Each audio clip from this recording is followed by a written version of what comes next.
नमस्कार स्टूडेंट, स्वागत है आपका अपने यूट्यूब चैनल झुंझुनू एजुकेशन पर।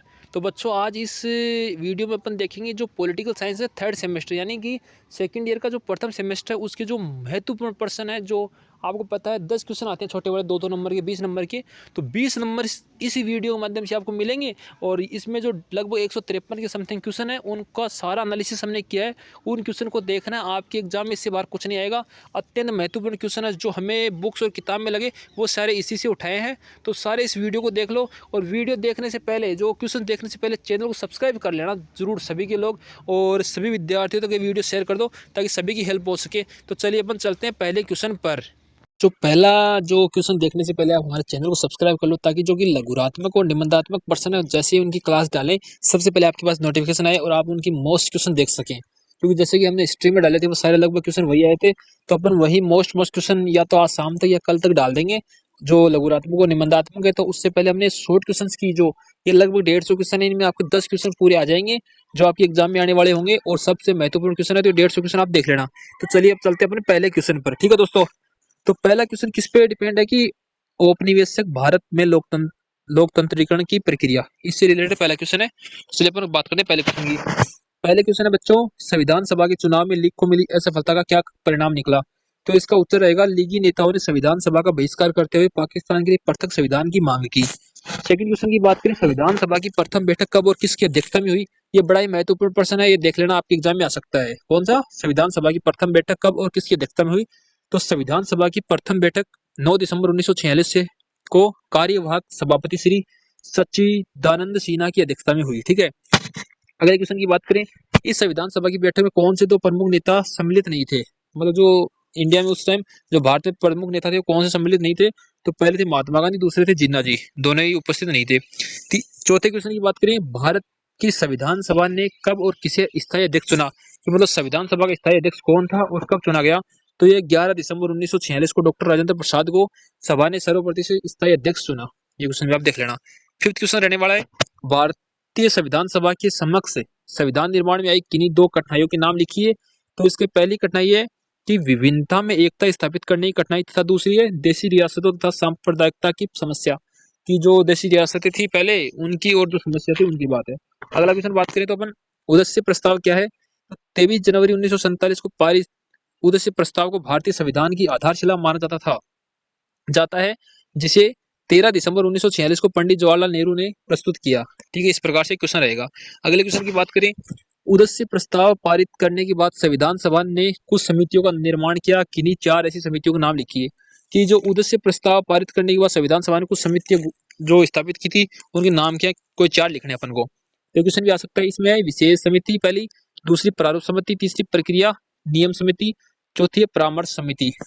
अगला क्वेश्चन भी इससे रिलेटेड ही है कि संविधान सभा की प्रारूप समिति, विशेष समिति तथा परामर्श समिति के अध्यक्षों के नाम लिखिए। तो ये भी महत्वपूर्ण क्वेश्चन है और आपकी कंपटीशन एग्जाम में भी आ सकता है कि जो इन समितियों के अध्यक्ष कौन थे। तो इसका आंसर रहेगा, संविधान सभा की प्रारूप समिति के अध्यक्ष डॉक्टर भीमराव अम्बेडकर जी, विशेष समिति के अध्यक्ष जवाहरलाल नेहरू जी, और परामर्श समिति के अध्यक्ष कौन थे? वल्लभ भाई पटेल जी। ये इस प्रकार से थे। 9th क्वेश्चन की बात करें तो संविधान सभा के गठन की 2 कमियां, ठीक है। तो संविधान सभा में आए प्रांतों के प्रतिनिधि प्रत्यक्ष रूप से जनता द्वारा निर्वाचित नहीं थे बच्चों, तो ये भी एक कमी थी। दूसरी क्या थी कि देशी राज्य के जो प्रतिनिधि, राजाओं के प्रतिनिधि थे, न कि वहां की जनता के, मतलब जो राजाओं के प्रतिनिधि थे उनको ही संविधान सभा में पहले इंक्लूड कर लिया गया था। तो ये दोनों कमियां थी, ये भी क्वेश्चन देख लेना। ध्यान में रहना चाहिए कि कमियां क्या थी संविधान सभा में। भारतीय संविधान के प्रमुख स्रोत क्या है? तो इसका आंसर क्या रहेगा, भारतीय संविधान के प्रमुख स्रोत हैं, पहला था भारतीय शासन अधिनियम 1935 और दूसरा था ब्रिटिश संसदीय व्यवस्था। ये 2 इसकी भारतीय संविधान के प्रमुख स्रोत थे। अगले क्वेश्चन की बात करें, गणतंत्र एवं लोकतंत्र में भेद कीजिए, यानी डिफरेंस बिटवीन गणतंत्र और लोकतंत्र। गणतंत्र का आशय है राजाध्यक्ष का वंशानुगत न होकर निर्वाचित होना, जैसे कि अपने भारत में है गणतंत्र ही एक तरह से। और लोकतंत्र का आशय जनता का शासन, अपने भारत में लोकतंत्र है, ठीक है। और इस गणतंत्र में किसी को मतलब निर्वाचित कर दिया वही होगा, और लोकतंत्र जैसे कि भारत में वोट देते हैं, किसी एक को चुनते हैं, उस प्रकार से जनता का शासन। अगले क्वेश्चन की बात करें, भारतीय संविधान की ऐसी 3 विशेषताओं का उल्लेख कीजिए जो अन्य संविधानों से ली गई है। तो पहली विशेषता है संसदात्मक शासन प्रणाली, राज्य के नीति निर्देशक तत्व तथा मौलिक अधिकार। अगले क्वेश्चन की बात करें अपन, भारतीय संविधान की प्रस्तावना में पंथ निरपेक्ष शब्द को किस संविधान संशोधन अधिनियम द्वारा अंतर स्थापित किया गया है? तो इसका आंसर होगा 42वें संविधान संशोधन अधिनियम 1976 के द्वारा। अगला क्वेश्चन है, भारत एक गणराज्य कैसे? तो इसको समझेंगे, भारत एक गणराज्य बच्चों क्योंकि इसका राजाध्यक्ष वंशानुगत राजा न होकर निर्वाचित प्रतिनिधि होता है। कि मतलब इसमें अपन निर्वाचित किसी को, जैसे कि राष्ट्रपति है तो उसको निर्वाचित करते हैं, जो वोट देते हैं उस हिसाब से होता है। जैसे किसी राजा का नहीं है कि कोई राजा हो उसका ही वंश हो उसको ही बना दिया, ऐसी नहीं है। अगला क्वेश्चन है, भारतीय संविधान की प्रस्तावना क्या है? तो भारतीय संविधान की प्रस्तावना संविधान की आत्मा है। संविधान की आत्मा किसे कहा जाता है? भारतीय संविधान की प्रस्तावना। ये क्वेश्चन मोस्ट ऐसे भी आ सकता है, इसको घुमा भी दे सकता है। इसमें संविधान की मूल उद्देश्यों एवं लक्ष्यों का स्पष्ट किया गया है। ठीक है, अगले क्वेश्चन की बात करें, 16 नंबर का क्वेश्चन है, 42वें संशोधन द्वारा अधिनियम की प्रस्तावना किन शब्द को जोड़ा गया? तो इसका आंसर होगा, भारतीय संविधान की प्रस्तावना में 42वें संविधान संशोधन द्वारा पंथ निरपेक्ष, समाजवाद, अखंडता शब्दों को जोड़ा गया। ठीक है, अगले क्वेश्चन की बात करें, भारतीय संविधान में कितने अध्याय, अनुच्छेद, अनुसूचियां तथा परिशिष्ट हैं? ये क्वेश्चन बहुत ही महत्वपूर्ण है। देखो इसमें ज्यादातर नहीं अनुसूचियां पूछ सकता है, आपको ध्यान रखना, और अनुच्छेद, ये दो क्वेश्चन आ सकते हैं, कितने अनुच्छेद है कितने अनुसूची है। तो इसका आंसर देखेंगे अपन, भारतीय संविधान में 22 अध्याय, 395 अनुच्छेद, 12 अनुसूचियां। ठीक है, 3 परिशिष्ट है। अनुसूचियां आप देख लेना, एक बार चेक भी कर लेना, जो भी इनकी व्याख्या है कौन सी अनुसूची में क्या है, तो वो एक बार आप चेक कर लेना। अगले क्वेश्चन की बात करें, भारतीय संविधान की प्रस्तावना का क्या महत्व है? ठीक है, संविधान की उद्देशिका के लाभ है। पहला तो है ये संविधान के स्रोत को इंगित करती है। दूसरा, ये संविधान के उद्देश्य व आदर्शों को प्रतिबिंबित करती है। ये इसकी दो विशेषताएं हैं। अगला क्वेश्चन, अगला टॉपिक रहेगा अपना कि स्वतंत्रता के बाद भारत की राजनीतिक व्यवस्था को आकार देने वाले कारक। इससे संबंधित जो भी क्वेश्चन है उनकी बात करेंगे अपन। इसमें 19वां नंबर का क्वेश्चन है, किसी संविधान की प्रस्तावना से क्या आप क्या समझते हैं? तो प्रस्तावना है किसी भी देश की संविधान की आत्मा होती है। कि प्रस्तावना को देश की आत्मा कहते हैं। ठीक है, इसमें संविधान के मूलभूत उद्देश्य, लक्ष्य, आदर्शों, विचारधाराओं को उल्लेख किया जाता है प्रस्तावना में। भारतीय संविधान की प्रस्तावना क्या है, ये इस क्वेश्चन को देखेंगे। भारतीय संविधान की प्रस्तावना संविधान की आत्मा है। इसके आधारभूत तत्व है न्याय, स्वतंत्रता, समानता, समाजवाद, पंथ निरपेक्षता एवं बंधुत्व है। इस प्रकार से क्वेश्चन रहने वाला है। अगले क्वेश्चन की बात करें, 42वें संविधान संशोधन द्वारा संविधान की प्रस्तावना में किन शब्दों को जोड़ा गया? तो भारतीय संविधान के 42वें संविधान संशोधन अधिनियम द्वारा प्रस्तावना समाजवादी, पंथ निरपेक्ष, अखंडता शब्द अंत स्थापित किया गया। ठीक है, अगले क्वेश्चन की बात करें अपन, भारतीय संविधान की उद्देशिका यानी प्रस्तावना में कोई दो लाभ बताइए। यह सरकार व राजनीतिक व्यवस्था की मूल स्वरूप को इंगित करती है। ये संविधान के उद्देश्यों व आदर्शों को प्रतिबिंबित करती है। ठीक है, इस प्रकार देख लेना इस क्वेश्चन को। अगले क्वेश्चन की बात करें, भारतीय संविधान में कितने अध्याय, अनुच्छेद, अनुसूचियां, परिशिष्ट हैं? जो अभी देख के गए वही सेम क्वेश्चन, 22 अध्याय, 395 अनुच्छेद, 12 अनुसूचियां। एक बार रिपीट हो गया तो याद कर लेना इसको, बहुत महत्वपूर्ण प्रश्न है। ये क्वेश्चन भी पहले आ चुका है, ये क्वेश्चन भी आ चुका है,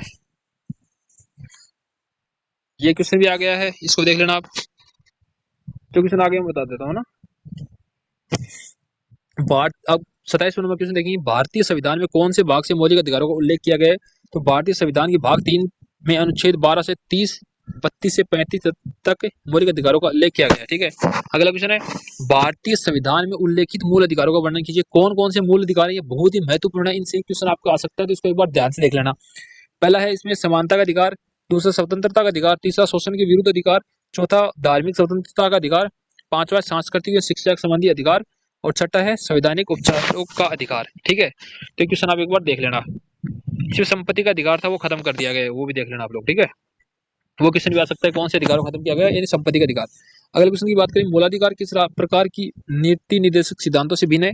तो इसका आंसर होगा, मूल अधिकारों के पीछे न्यायालय की बाध्यता की शक्ति निहित है, जबकि नीति निर्देशक तत्वों के पीछे यह शक्ति निहित नहीं है। इसका दूसरी जो भिन्नता है वो देख लेंगे एक बार। मूल अधिकार राज्य पर कानूनी बंधन उत्पन्न करते हैं, जबकि नीति निर्देशक तत्व राज्य पर नैतिक बंधन उत्पन्न करते हैं। ठीक है, इस प्रकार से इसमें तो कानूनी बंधन उत्पन्न करते हैं, इसमें नैतिक बंधन उत्पन्न करते हैं, ये देख लेना आप लोग। अगले क्वेश्चन की बात करें कि भारतीय संविधान के किन अनुच्छेदों में राज्य की नीति निर्देशक तत्वों का वर्णन मिलता है? तो अनुच्छेद 36 से लेकर अनुच्छेद 51 तथा 16 अनुच्छेद 36 से लेकर अनुच्छेद 51 तक 16 जो अनुच्छेद है उनमें इनका वर्णन मिलता है। इस क्वेश्चन को आप देख लेना। अगले क्वेश्चन की बात करें अपन, भारतीय संविधान में उल्लेखित प्रमुख नीति निर्देशक तत्व क्या है? तो इसका आंसर होगा, भारतीय संविधान में उल्लेखित प्रमुख नीति निर्देशक तत्व है सामाजिक, आर्थिक एवं राजनीतिक न्याय की स्थापना करना, ये इसके नीति निर्देशक तत्व है। अगला क्वेश्चन है, संविधान में वर्णित दो मूल कर्तव्य कौन कौन से हैं? तो इसमें दो मूल कर्तव्य, पहला होगा संविधान एवं उसके आदर्शों, संस्थानों, प्रतीकों एवं राष्ट्रीय ध्वज का आदर करना। दूसरी इसके मूल कर्तव्य भारत की एकता, अखंडता, प्रभुता को बनाए रखना। ठीक है, इस प्रकार से दो संविधान के मूल कर्तव्य हैं। अगले क्वेश्चन की बात करें अपन, भारतीय संविधान में अनुसूचित जातियां, जनजातियां, पिछड़ा वर्गों के लिए क्या व्यवस्था है? कोई दो व्यवस्था बतानी है। तो इनकी पहली व्यवस्था होगी, भारतीय संविधान में इन वर्गों के लिए लोकसभा तथा विधानसभा में स्थान सुरक्षित है, यानी रिजर्वेशन है। ठीक है, इनके लिए रिजर्व जो सीट होती है वो सीट होती है लोकसभा तथा राज्यसभा, सॉरी, विधानसभा में। केंद्र तथा राज्य सरकारों के अधीन सेवाओं के लिए इनके आरक्षण के प्रावधान किए गए हैं, यानी मतलब कि जो भी गवर्नमेंट जॉब है उनमें भी जो सेवा दे रहे हैं उनके लिए अलग से इनके लिए रिजर्वेशन रखा गया है, जैसे उनको अपन आरक्षण बोलते हैं वही है। जिस संविधान संशोधन द्वारा संविधान में मौलिक कर्तव्यों को जोड़ा गया वह है 42वें संविधान संशोधन द्वारा मौलिक कर्तव्यों को जोड़ा गया है। जो अपने 6 मौलिक कर्तव्य वो संविधान के 42वें संविधान संशोधन द्वारा जोड़े गए हैं। ठीक है, भारतीय धर्मनिरपेक्षता की दो विशेषताएं बताइए। सभी धर्मों को पूर्ण स्वतंत्रता, भारत राज्य का अपना कोई धर्म नहीं है। ठीक है, मतलब राज्य का कोई धर्म नहीं है, ये इसकी दो धर्मनिरपेक्षता की दो विशेषताएं। ठीक है, अगला क्वेश्चन है, पंथ निरपेक्षता से क्या अभिप्राय है? ये क्वेश्चन बहुत ही महत्वपूर्ण आपकी टिप्पणी में भी आ सकता है कि पंथ निरपेक्षता क्या होती है, इसका वर्णन कीजिए या कुछ भी। ठीक है, तो इसका आंसर रहेगा, पंथ निरपेक्षता से अभिप्राय है कि राज्य पंथ के मामले में पूर्णतः तटस्थ है, वह पंथ के आधार पर कोई भेदभाव नहीं करेगा। तो इस प्रकार आप इस क्वेश्चन को देख सकते हैं। ठीक है, अगले क्वेश्चन की बात करें, भारतीय संविधान की प्रस्तावना में किस संवैधानिक संशोधन अधिनियम द्वारा पंथ निरपेक्ष शब्द को अंत स्थापित किया गया है? तो इसका आंसर होगा 42वें संविधान संशोधन अधिनियम 1976। अब अगला तीसरा टॉपिक अपना आता है संघीय व्यवस्था। ठीक है, इसको अपन देखेंगे। संघीय व्यवस्था देखने से पहले एक बार चैनल को लाइक कर दो, इस वीडियो को लाइक कर दो और चैनल को सब्सक्राइब कर दो, क्योंकि 150 क्वेश्चन है, आप इनसे बाहर कुछ नहीं जाएगा। आप इसको एक बार पढ़ लेना, बहुत इंपॉर्टेंट क्वेश्चन आपके एग्जाम के लिए। जो आपके 10 छोटे वाले क्वेश्चन आते हैं वो यहीं से उठाकर आएंगे, तो आप इनको एक बार ध्यान से पढ़ लेना, सभी विद्यार्थियों को शेयर कर दो। चलिए चलते हैं अपने 38वें क्वेश्चन पर। योजना आयोग के दो कार्य बताइए। तो योजना आयोग का पहला कार्य है देश के संसाधनों के अधिकतम प्रभावशाली व संतुलित उपयोग के लिए योजना बनाना।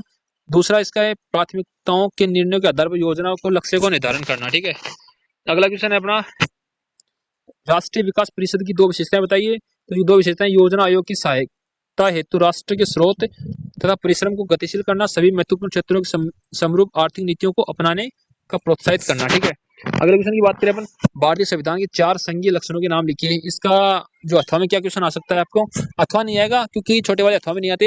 इस प्रकार आ सकता है कि संघ राज्य के 4 प्रमुख लक्षण लिखिए।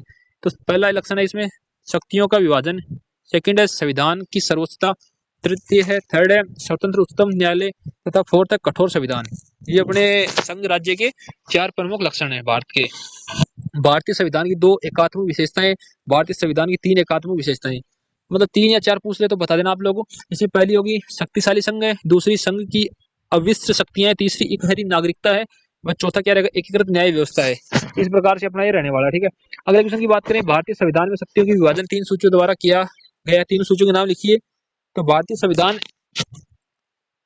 इसका कैसे दूसरे तरीके से पूछ सकता है, भारतीय संविधान में शक्तियों का विभाजन किस प्रकार किया गया? तो इसका आंसर रहेगा, भारतीय संविधान में 3 सूचियां हैं, संघीय सूचियां, राज्य सूचियां, समवर्ती सूचियों के माध्यम से विषयों का बंटवारा किया गया है।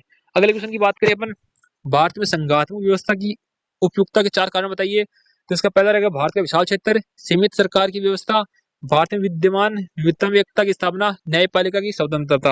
अगले क्वेश्चन की बात करें अपन, संघ राज्य संबंधों को प्रभावित करने वाले 2 संविधानांतर कारकों का उल्लेख कीजिए।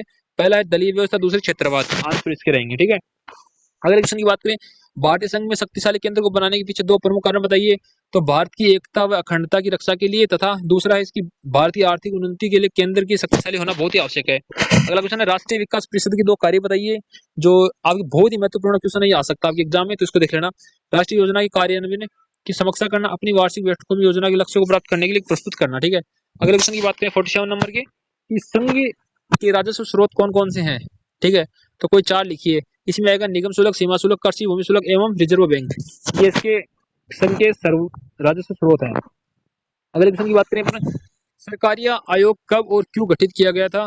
संघ और राज्य के बीच संवैधानिक अधिकारों के बंटवारे के प्रश्न को अध्ययन करने के लिए 9 जून 1983 को सरकारीय आयोग बनाया गया था। ठीक है, अगला क्वेश्चन है, सरकारीय आयोग के 3 सुझावों को उल्लेख कीजिए। तो पहला सुझाव है स्थायी अंतर्राज्य परिषद की स्थापना करना, दूसरा सुझाव दिया था इन्होंने स्थायी न्यायाधिकरण की स्थापना, तथा तीसरा राज्यपाल की नियुक्ति से पहले संबंधित मुख्यमंत्री से परामर्श।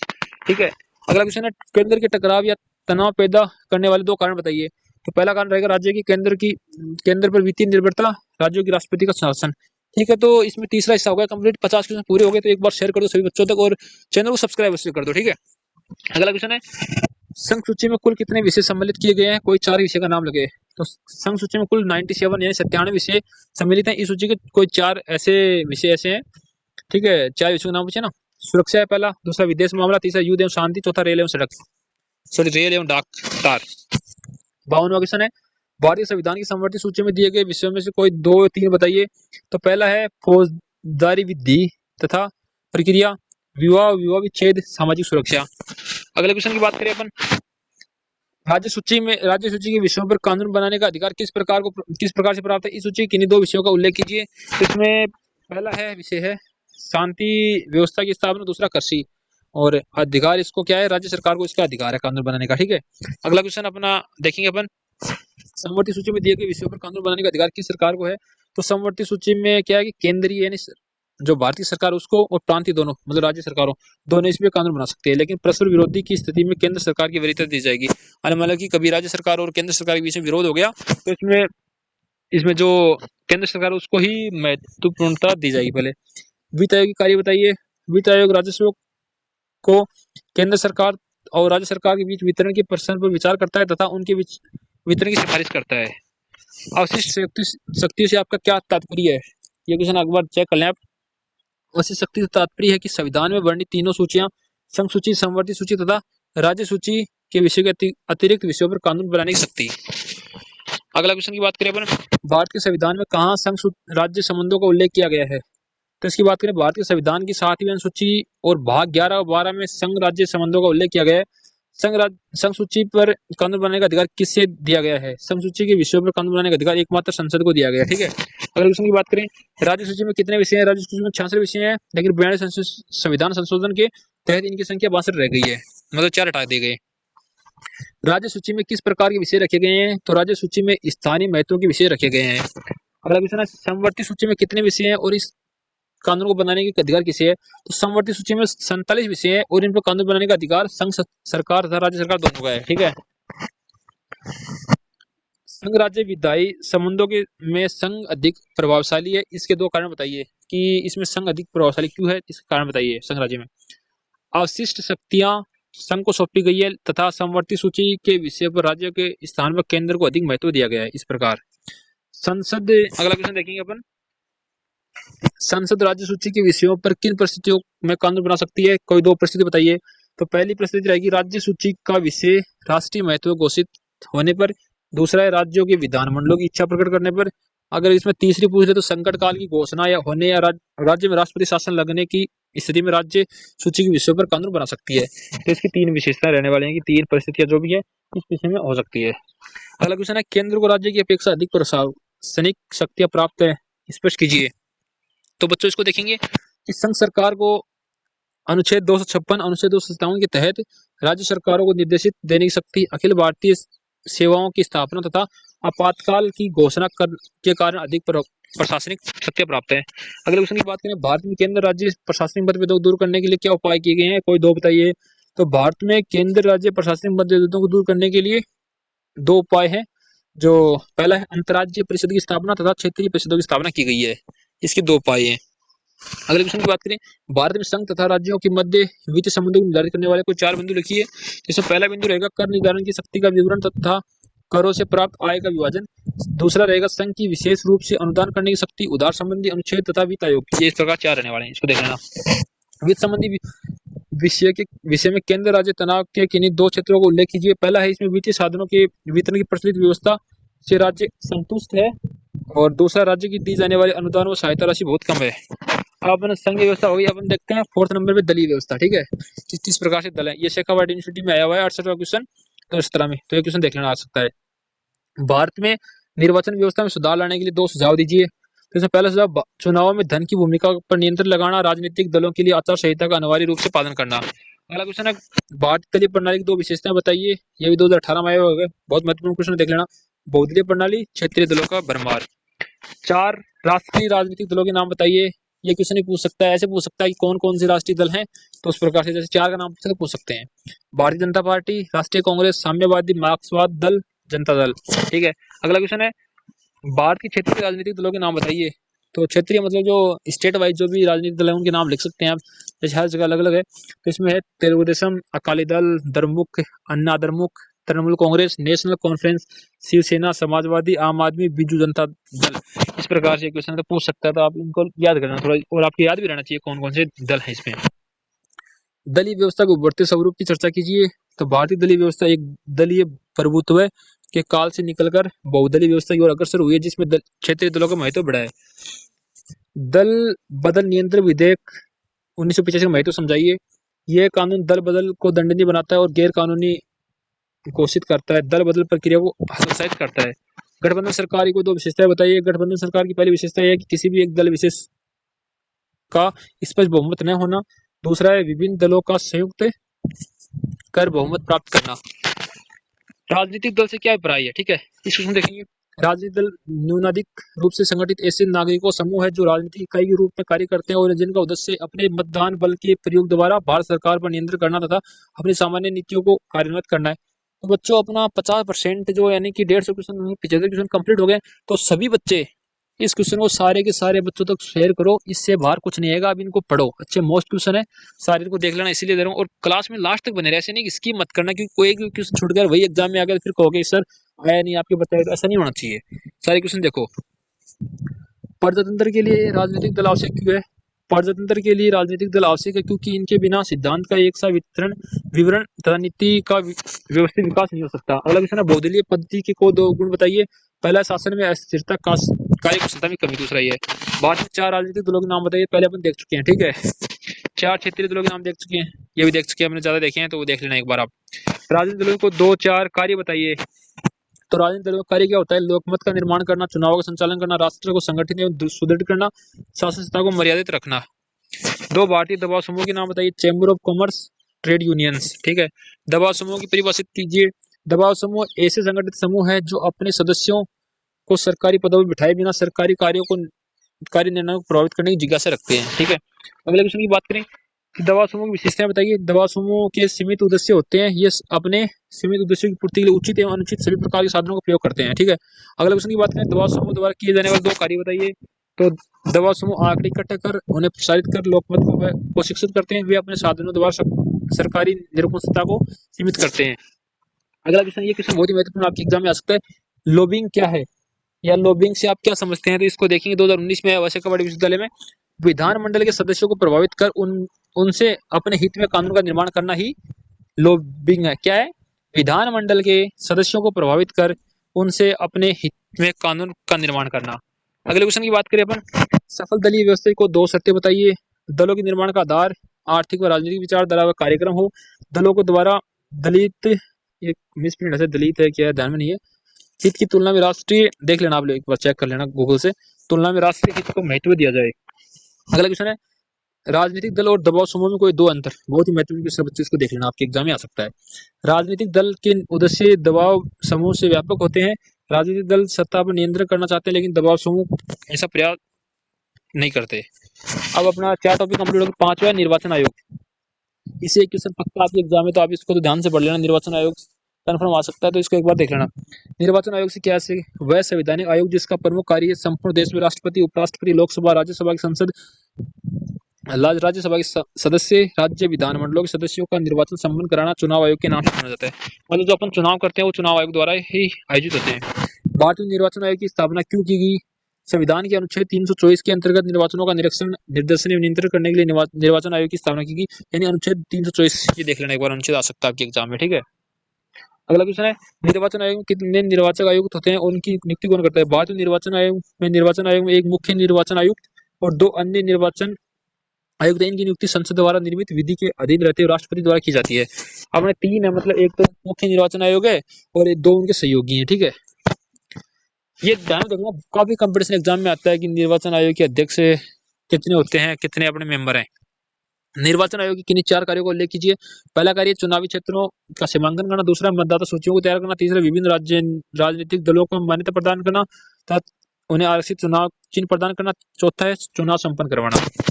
12 नंबर का क्वेश्चन रहेगा निर्वाचन आयोग की स्वतंत्रता संबंधित किन्हीं 2 संवैधानिक प्रावधानों को उल्लेख कीजिए। तो इसका पहला प्रावधान है निर्वाचन आयोग द्वारा निर्माण संविधान ने किया है। निर्वाचन आयोग का निर्माण संविधान ने किया तथा आयुक्तों की नियुक्ति राष्ट्रपति द्वारा की जाती है। जो मतलब इनके चुनाव आयुक्त होते हैं उनकी नियुक्ति राष्ट्रपति करता है, ठीक है। और इनको हटाना कौन सकता है, तो मुख्य चुनाव आयुक्त को महाभियोग द्वारा हटाया जा सकता है।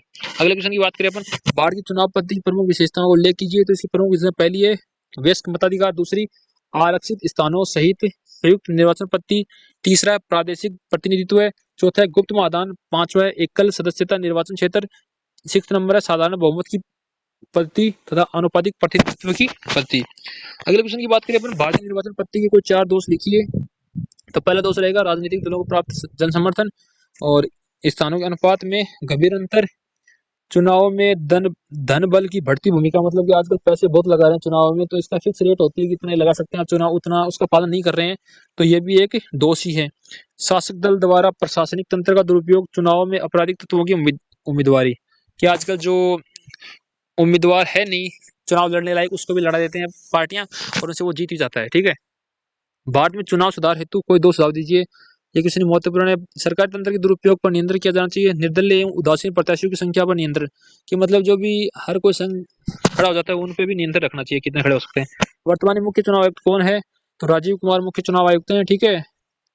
मुख्य चुनाव आयुक्त कौन नियुक्त करता है, राष्ट्रपति नियुक्त करता है। देख लेना एक बार क्वेश्चन अपना आप रहेगा। पंचायती राज एवं नगर निकाय 73वें व 74वें संविधान संशोधन की महत्ता, ठीक है।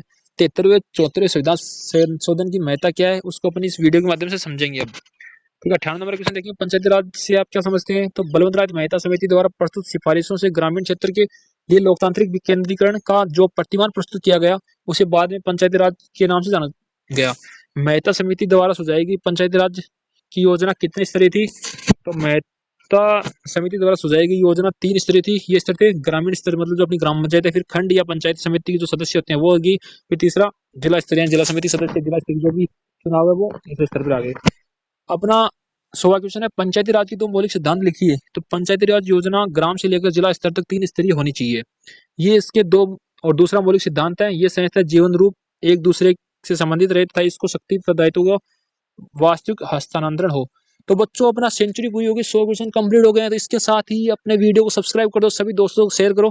50 क्वेश्चन और हैं, यानी कि लगभग 53 क्वेश्चन है, 53 क्वेश्चन और है, तो उनको पढ़ लेना। 153 क्वेश्चन टोटल, उनको पढ़ लेना, इनसे बाहर कुछ नहीं आएगा। एक बार इनको रिपीट करके जरूर जाना, बार बार इनको देखना, पूरे देखो स्टार्टिंग से लास्ट तक देखते रहो इनको, क्योंकि बीच में अगर एक भी क्वेश्चन छूट गया तो आपकी दिक्कत है। अगर एग्जाम में भी नहीं आएंगे तो आपकी कंपटीशन बहुत काम आएंगे, ऐसे क्वेश्चन हैं ये। चलिए चलते हैं अपने 101 नंबर के क्वेश्चन पे। 1992 तक पंचायती राज संस्थानों में किन कमियों व न्यूनतमों का अनुभव किया गया, कोई 2 बताइए। पहला है संवैधानिक मान्यता का अभाव, दूसरा है अनियमित चुनाव तथा दीर्घकाल तथा राज्य सरकार द्वारा इन्हें अंकारण भंग रखे जाना। अगला क्वेश्चन है, पंचायती राज संस्थाओं की कमियों को दूर करने के लिए कौन सा संविधान संशोधन पारित किया गया, तो संविधान संशोधन 73वां संविधान संशोधन था जो 24 अप्रैल 1993 को लागू हुआ। देख लेना आप। 73वें संविधान संशोधन की 2 विशेषताएं कौन कौन सी वो बताएंगे। तो अपन बात करेंगे, महत्वपूर्ण क्वेश्चन आपको बड़ा भी आ सकता है निबंधात्मक में भी, कि 73वें संविधान संशोधन को समझाइए या 74वें संविधान संशोधन को समझाइए। अगला क्वेश्चन इसका आंसर देखेंगे, इसके द्वारा पंचायती राज संस्थानों को संवैधानिक मान्यता देगी, ग्राम सभा का प्रावधान किया गया तथा पंचायती राज संस्थानों निश्चित कार्यकाल 5 वर्ष निर्धारित किया गया, ठीक है। अगला क्वेश्चन है, 73वें संविधान संशोधन द्वारा संविधान में कौन सी नई अनुसूची जोड़ी गई, तो इसके अनुसार 29 विषयों की एक नई सूची 11वीं अनुसूची जोड़ी गई। ये देख लेना। इसमें ऐसे आ सकता है बच्चों, देखो ऐसे दिन आए तो भी कि 11वीं अनुसूची कौन से संविधान संशोधन द्वारा जोड़ी गई, तो अपन को ध्यान रखना 73वें संविधान संशोधन के द्वारा। 73वें संविधान संशोधन में पंचायती राज संस्थानों में किन वर्गों के लिए आरक्षण की प्रावधान की बात कही गई, तो इसका आंसर रहेगा संविधान 73वें संविधान संशोधन में अनुसूचित जातियां, अनुसूचित जनजातियां, महिलाओं, पिछड़े वर्गों के लिए आरक्षण का प्रावधान करने की बात कही गई, ठीक है। अगला क्वेश्चन है 106 नंबर का, पंचायती राज संस्थानों की वित्तीय स्थिति सुधारने के लिए 73वें संविधान संशोधन में व्यवस्था की गई।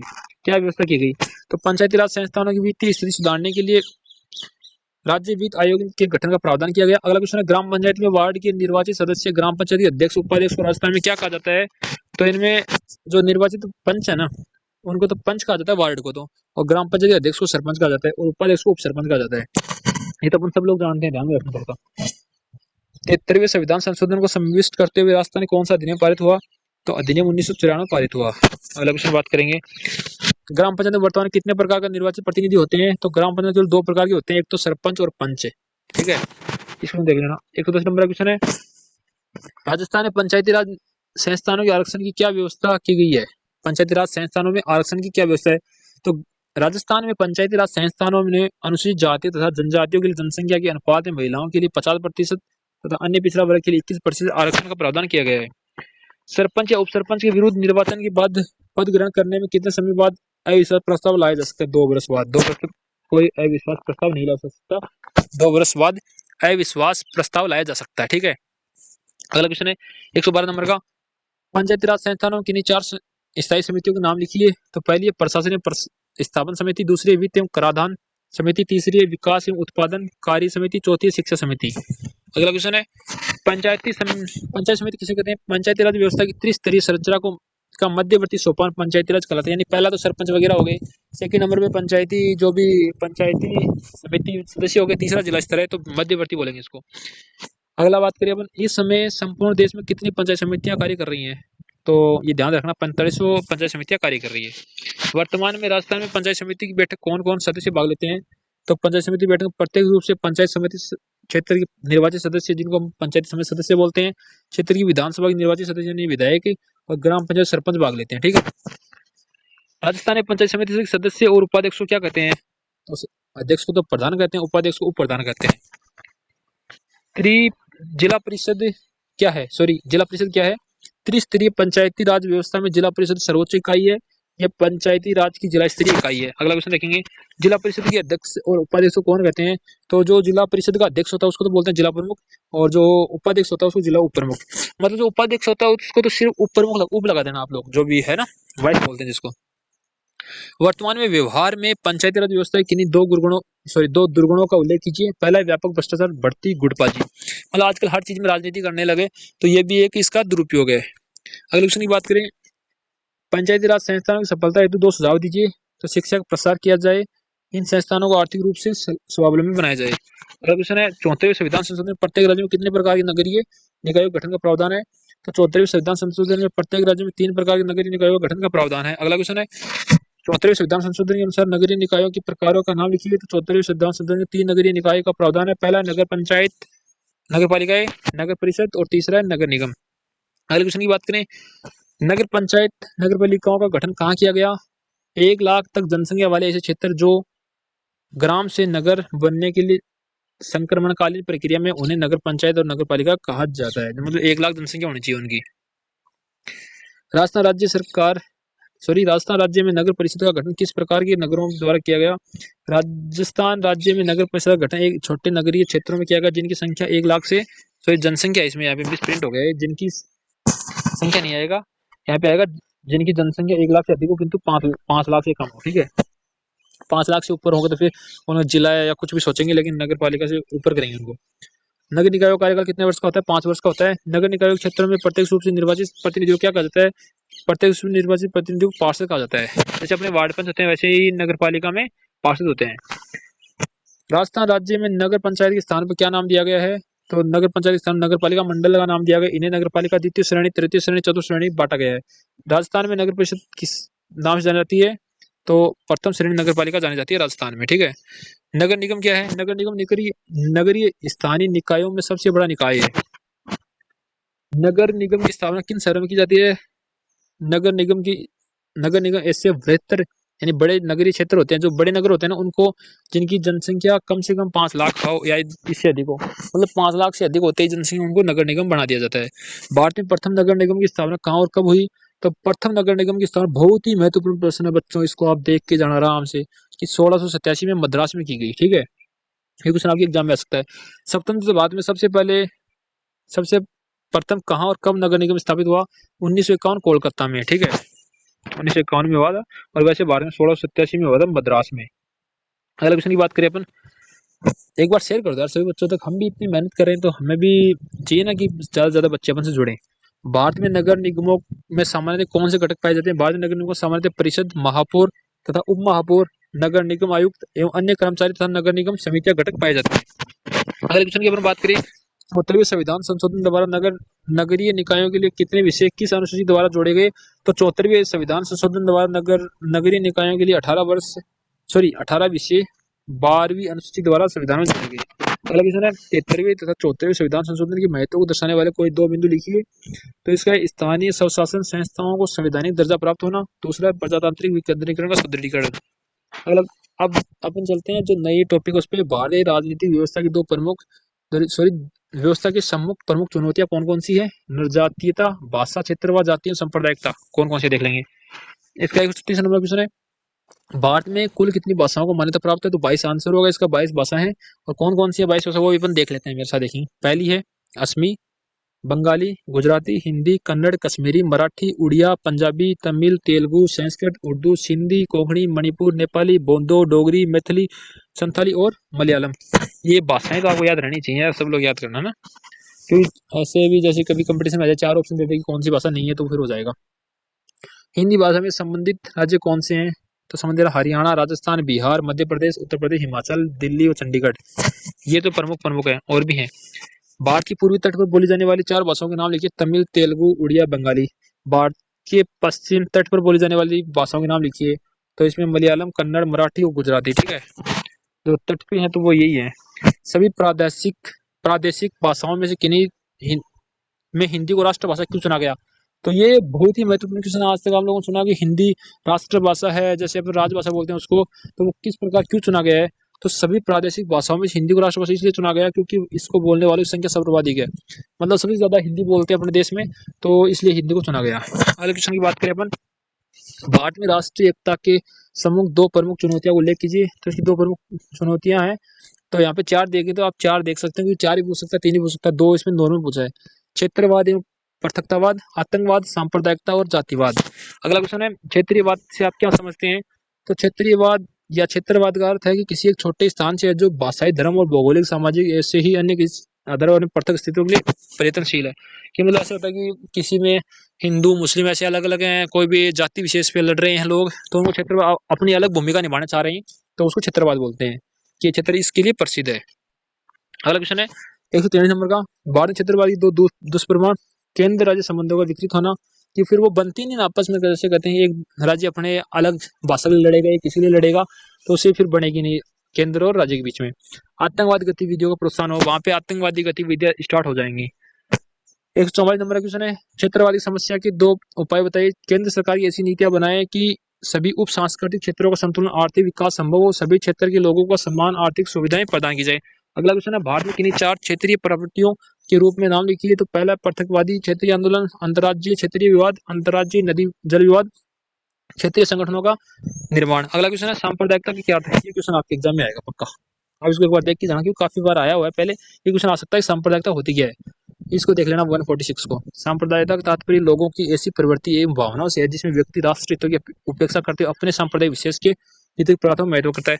कि मतलब राष्ट्र की भावना से बढ़कर अपनी जो गतिविधियां उनको प्राथमिक देता है, इसको सांप्रदायिकता बोलते हैं। सांप्रदायिक उदय होने के 2 प्रमुख कारक कौन से हैं। हिंदू कट्टरता, मुसलमानों की धर्मांधता, निहित स्वार्थों से प्रेरित दलीय गुटी एवं चुनाव राजनीति। की राजनीति को लेकर धर्म पे लड़ते हैं लोग, तो ऐसे की सांप्रदायिकता का जो विकास होता है। अगला क्वेश्चन है, भारतीय सांप्रदायिक निवारण के 3 उपाय। राजशक्ति का प्रयोग करना चाहिए, संवैधानिक व्यवस्था का अनुपालन हो, राजनीतिक दल व्यापक दृष्टिकोण अपनाए। जो पार्टियां हैं, राजनीतिक पार्टियां, उनको भी अपना व्यापक दल जो उनका प्रभाव दर्शाना चाहिए, ऐसे नहीं कि धर्म पे लड़ना चाहिए, ये सबसे बड़ा गलत है। सांप्रदायिक को खत्म करना चाहिए। ठीक है, भारत में जाति व्यवस्था की चर्चा कीजिए। जाति व्यवस्था भारतीय सामाजिक व्यवस्था के प्रमुख तत्व है, ये जन्म पर आधारित है, वह जीवन पर्यंत उसी वर्ग का सदस्य रहता है। राजनीति में जातिवाद से क्या है। राजनीति जातिवाद से आज से कि जाति का राजनीतिकरण करना। आजकल देखो आप सब लोग देखते हैं कि अलग अलग जाति के लोग अपनी जाति के आधार पर वोट मांगते हैं, बहुत ही गलत है। राजनीति नेता सत्ता पाने के लिए जाति संगठनों का उपयोग करते हैं, कि जो नेता लोग में वो अपनी जाति के लोगों को बहकाते हैं कि ऐसे ऐसे, तो जातिवाद नहीं करना चाहिए। अगला क्वेश्चन देखेंगे, जाति व्यवस्था राजनीति के अंतर क्रिया के संदर्भ में रजनी कोठारी कितने प्रस्तुत किए। रजनी कोठारी ने कितने रूप प्रस्तुत किए। तो जाति व्यवस्था और राजनीति में अंतर क्रिया के संदर्भ में रजनी कोठारी ने 3 रूप प्रस्तुत किए, लौकिक रूप, एकीकरण का रूप, तीसरा चैतन्य रूप। अगला क्वेश्चन है, राष्ट्रीय एकीकरण के मार्ग की बाधाओं को दूर करने के 2 उपाय बताइए। इसका आंसर अपन देखेंगे। इसका आंसर, पहला आंसर रहेगा राष्ट्रीय समस्याओं तथा आम सहमति अपनाने का प्रयत्न करना चाहिए, दूसरा है उदार सहयोग की प्रादेशिकता की भावना का प्रसार किया जाना चाहिए। 153 नंबर क्वेश्चन है, राष्ट्रीय मानवाधिकार आयोग का अर्थ क्या है। ये क्वेश्चन मोस्ट आपके एग्जाम में आ सकता है। तो इसका आंसर होगा पीड़ित व्यक्ति, सॉरी इसका क्या कार्य है, अर्थ नहीं क्या कार्य है, मिसिंग हो गया था मेरे से। पीड़ित व्यक्ति की प्रार्थना पर मानवाधिकारों का उल्लंघन की जो उल्लंघन होता है उनकी जांच पड़ताल करना, मानवाधिकार संस्थानों की कमी की जांच करना। इस प्रकार से बच्चों अपने 153 क्वेश्चन देखे हैं।